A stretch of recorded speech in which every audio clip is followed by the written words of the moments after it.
안녕하세요. 시장의 마법사입니다. 오늘은 아이센스 두 번째인데, 자회사 두 곳하고 CGM에 관해서 좀 더 스터디를 했습니다. 코 에그센스라는 회사는 지분율을 71% 가지고 있고, 미국 캘리포니아에 위치한 체외 진단 기업이고요. 그래서 혈액 응고 시간을 특정할 수 있는 기술력을 바탕으로 해서 PTINL이라는 분석기를 공급하고 있고, 미국의 대형 의료기기 유통 파트너를 통해서 병원 시장에 공급하고 있고 홈 테스트 시장에서도 이렇게 점유율 증가세를 보이고 있고요. 작년에 기업 가치를 620억 정도 받았습니다. 그래서 아이센스가 이제 이건 60%라고 나와 있는데 현재는 이제 71%고요. 혈액 응고 진단 시장은 로시가 과점을 하고 있습니다. 그래서 뭐 제품 라인업을 앞으로 확대하고 항응고제를 복용하는 만성질환자의 원격 관리 플랫폼 투자도 준비하고 있다고 하고 24년에 코스닥 상장을 목표로 한다고 합니다. 반기 매출은 86억이고요. 프리시전 바이오라는 회사는 상장 기업이고요. 지분율이 28%입니다. 현장 검사 중심의 체외 진단 전문 기업이고 원래 기존에 면역 진단을 했었는데 임상 화학 진단으로 사업을 다각화했고요. 최근에 디지털 치료제 개발 사업 추진을 발표를 했습니다. 그래서 23년 말에 제품 개발이 목표고요. 그래서 기존 진단 제품과 시너지를 노리고 있고 그 임상화학으로 사업 다각화를 했는데 또 디지털 치료제까지 사업 다각화를 하고 사업을 확대를 하고 있죠. 그리고 9월 1일에 45억 신규 시설 투자를 결정을 했습니다. 매출이 계속 증가를 하고 있어요. 그리고 7월 달쯤에 북미 동물 진단 기업 안텍과 계약 체결을 했는데 계약 규모가 꽤 큽니다. 근데 2037년까지여갖고 뭐 이렇게 연으로 보면 이렇게 크지는 않지만 어쨌든 글로벌 시장에서 이렇게 인정을 받고 있고요. 그 체외 진단이라는 게 뭐냐? 혈액이나 분뇨, 체액, 침 등 인체에서 유래한 물질을 이용해 몸 밖에서 신속하게 병을 진단하는 기술입니다.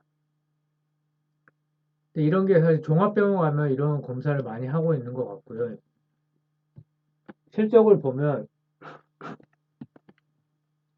뭐 영업이익은 계속 적자인데 매출이 굉장히 많이 늘고 있어요. 작년까지 뭐 두 배가 넘게 늘었고 반기 매출이 또 굉장히 많이 늘었습니다. 170%나 증가를 했거든요. 45억에서 121억까지 늘었고 특이할 만한 상황이 영업이익이 굉장히 크게 감소해서 올해 흑자 가능성이 꽤 있습니다. 그 시총은 700억 정도 되고요. 그래서 내용을 좀 지역을 보면 미국이 굉장히 많이 늘었어요. 25억.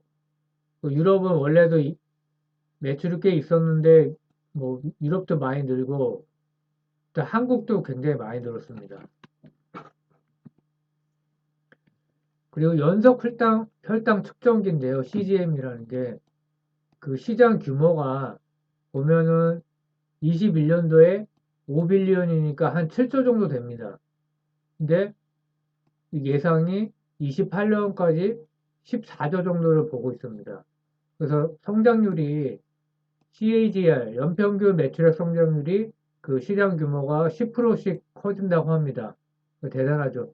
그 CGM 디바이스가 이제 센서가 중요하거든요. 그래서 센서와 트랜스미터 전송하는 거랑 리시버 그 신호를 받는 게 이게 중요하고요. 이제 센서가 가장 이렇게 정교한 부분이고 당연히 이제 뭐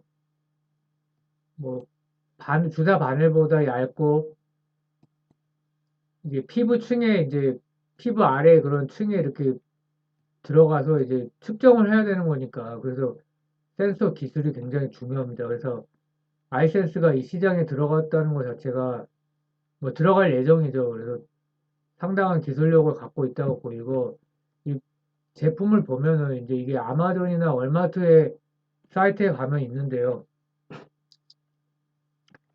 에버트라는 제품이 있습니다. 에버트라는 제약사의 프리스타일 리브레라는 그 제품이 있고, 또 리브레 종류가 많이 있어요. 그 메트로닉의 가디언이라는 회사가 있고, 그 제품이 있고, 옴니패드라는, 포드라는 게 있습니다. 그 덱스컴의 G6라는 것도 있고, 그러니까 패치 수명이 그래서 2주까지 이제 있고요. 또 팩의 수명 같은 거는 200일까지 이제 200일 내에 사용을 해야 되는 거고, 그래서 뭐 장점은 이제 접착력이 강하다. 근데 어떤 분은 또 접착력이 너무 약하다, 스티키하다 이런 얘기도 있거든요. 너무 끈끈하다, 뛰기 힘들다, 그리고 막 피부까지 이렇게 상처가 났다 이런 얘기도 있고요. 이거는 이제 아주 간단하지는 않지만 이렇게 잘 사용은 된다, 잘 된다 뭐 이런 평가가 있어요. 그러니까 이미 CGM 프로덕이 많이 이제 제품이 이미 있고요. 이제 이 시장이 성장률이 높다는 거고, 아이센스가 이게 이제 회사의 성장 동력으로 삼고 있는 거죠. 그래서 가장 싼 게 뭐냐? 에버트의 프리스타일 리브레 프로덕이 이제 제일 싸고요. 뭐 제일 좋은 거는 케어 터치.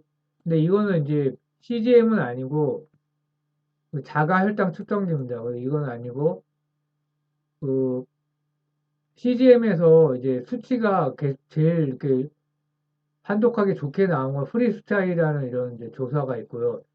가장 정확한 CGM은 덱스컴의 G6라는 게 있고 G7도 나왔다 그러죠. 그리고 센서가 제일 오래 가는 거는 에버센스다. 근데 에버센스는 아센시아라는 회사인데 이게 이제 독일 바이오사였는데 이제 파나소닉 헬스케어 자회사로 넘어갔더라고요. 그래서 이렇게 이제 조사가 됐고요. 뭐 실적으로 저번에 말씀을 드렸는데 연속 혈당 측정기 임상 비용이 이제 20년으로 봤는데 19년이라고 또 나오더라고요. 다른 리포트에는. 그래서 이제 중요한 거는 내년부터 이제 이 비용이 감소하기 때문에 실적이 좋아지는 게 가시성이 높다. 이제 이런 내용이고요. 그 비용 증가한 내용이 CGM 확정 임상 비용이 50억인데 또 송도 공장 품질 테스트 3분기부터 이제 돌아간다고 하죠. 그리고 1분기에 주식 상여 비용이 많이 들어갔고 2분기에도 좀 들어갔습니다. 근데 이런 거는 사실 내년에도 들어갈 수 있고 요 관련 비용도 약간 들어갈 수도 있을 것 같아요. 근데 이제 이게 확실히 내년에는 없는 거죠. 그래서 3분기 실적이 뭐 올해는 사실 크게 기대는 안 하는데 환율 효과가 일단 있고요. 송도 공장이 3Q부터 매출 기여를 하기 때문에 좀 기대해 볼만하고 물론 내년부터지만 그래서 3Q, 4Q가 조금 뭐 상반기보다 좋을 수 있나 이렇게 기대를 한번 해보고요. 22년 실적 가이던스가 회사에서 제시한 게 매출 2,600억에 영업이익 310억, 영업마진 11.9%입니다. 그러면은 이미 넘어섰죠. 영업이익률을. 그래서 뭐 무난하게 달성할 것 같고, 뭐 이거는 이제 증권사에서 제시를 한 건데, 25년 매출이 5천억에 이 중에서 CGN 매출이 1,000억이다. 그럼 CGN 가치는 1조다. 뭐 PSR이 10인데 그 좀 심한 것 같기도 하고 그런데 어쨌든 매출이 5천억 나오고 영업이익률 한 20%좀 나온다. 그러면 영업이익이 1,000억이죠. 그럼 PER을 얼마 줄 수 있을까요? 북미 매출 비중이 크고 숫자가 확 증가했으니까 20 정도 줄 수 있지 않을까요? 그래서 제가 시총을 2조라고 말씀드리는 거가 조금 황당할 수도 있지만 진짜로 이제 CGM 시장에서 잘하면은 2조까지, 그러니까 지금 주가로 하면은 뭐 거의 5배가 나오는 겁니다. 그리고 또 한 가지 좋은 게 뭐 이게 똑같은 얘기입니다. 결국 내년에 잉여 현금 흐름이 흑자다. 잉여 현금 흐름이 뭐냐 그러면 영업 현금 흐름에서 자본적 지출을 차감한 겁니다. 자본 지출이 뭐냐 그러니까 시설 투자 같은 거예요. 여러 기업이 있는데 이제 하이센스가 올해 150억이 이제 자본 지출에 나갔는데 그 이제 연구개발과 공장 증설 등의 자금을 투입하고 있는데 이게 이제 없으니까 FCF가 220억이다. 그래서 굉장히 이제 뭐 사실 기대가 되고 있습니다. 뭐 부채 비율도 52%밖에 안 되고 현금성 금융자산이 1156억에 시총이 4600억. 그래서 뭐 이런 자산 쪽에서도 괜찮습니다. 자, 내일 또 아이센스 추가로 더 조사를 해서 올리겠습니다. 감사합니다. 마음에 들면 구독, 좋아요 부탁드리겠습니다.